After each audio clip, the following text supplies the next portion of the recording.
আসসালামু আলাইকুম।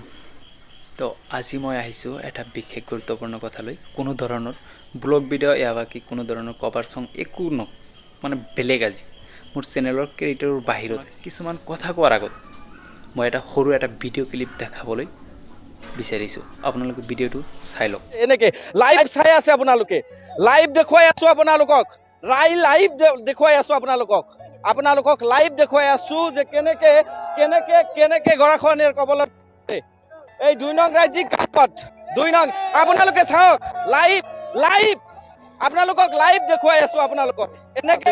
কিন্তু আজিৰ দিনটোৰ ভিতৰত যদি প্ৰটেকশ্যন দিয়া নহয় তেনেহ'লে কিন্তু এই ২ নং ৰাজ্যিক ঘাইপথ আপোনালোকে যাতায়াত কৰিব নোৱাৰিব বা চলাচল কৰিব নোৱাৰিব। ইতিমধ্যে গধুৰ যান বাহন বা ভিডিঅ'টো নিশ্চয় আপোনালোকে দেখিছে। তো দেখি আপোনাৰ কেনেকুৱা এটা কথাই ক'ম, জনিয়াৰ ২ নং ৰাজ্যিক ঘাইপথখন কেনেকৈ বেকী নদীৰ ঝাগল সাংসদ আব্দুল খালেক চাহাব ডাঙৰীয়া আৰু বিধায়ক হাবিজ ৰফিকুল ইছলাম ডাঙৰীয়া কমিশ্যন লোৱাৰ অংক বাদ দি যদি চিন্তা চৰ্চা কৰিলেহেঁতেন তেন্তে আজিৰ এই দুৰৱস্থাত ৰাইজ জমৰ যতনাত ভুগিব নেলাগিলে হয়। বাস্তৱ সত্যটো হ'ল সাংসদ আৰু বিধায়ক ডাঙৰীয়া আমাৰ এই নদী বান্ধনটো স্থায়ীভাৱে সমাধান কৰিবই নিবিচাৰে। নদী বান্ধৰ নামত কেৱল মাত্ৰ ৰাজনীতি তথা কেণ্ডিড কম্পিটিশ্যন দেখিবলৈ পাই আছোঁ।